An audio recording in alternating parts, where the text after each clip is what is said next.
No, definitely, but we have to sit down and think. I cannot take any decision by myself.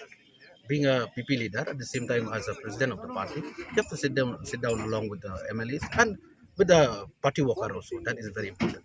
No, right now, this is not the appropriate time for me to talk about that.